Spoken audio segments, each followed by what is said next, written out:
This is the VOA Special English Development Report.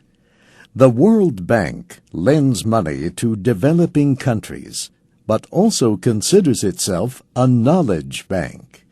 Its advice can influence government policies as well as its own future policies. The question is, how valuable is that advice? Not even the bank's chief economist, Senior Vice President Francois Bourguignon, could answer that.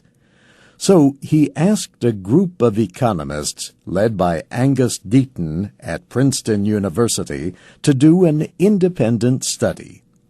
They examined all research activities carried out by the World Bank between 1998 and 2005. Last September, they reported finding many valuable studies. But they also found that advice from the bank was not always balanced. They said the bank sometimes gave greater weight to information that supported its positions and ignored other findings. Professor Deaton tells us this was especially true with research on the relationship between globalization and poverty reduction. He says the bank has a right to defend its own policies, but, he says, untested research cannot be used as evidence that policies work.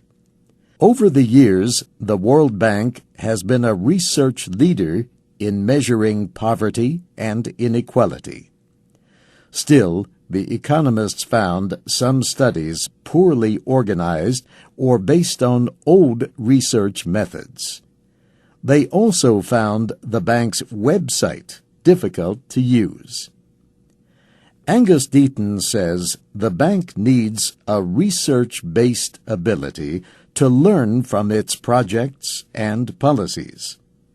Without that, he says, it cannot remain the world's leading development agency.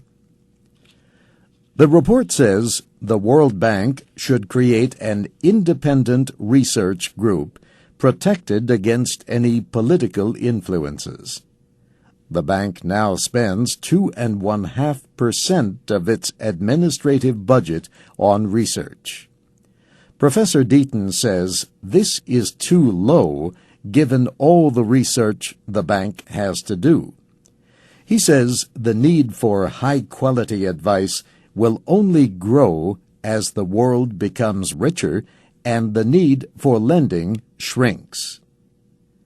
Chief economist Francois Bourguignon says research at the bank is a complex process that requires compromises. Yet, even with their criticisms, he noted that the economists rated 61% of the studies they read as being of higher quality. An additional 28% were rated average.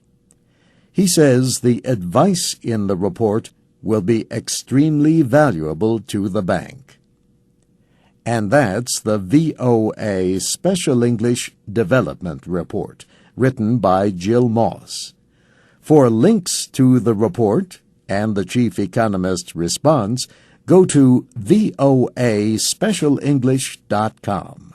I'm Steve Ember.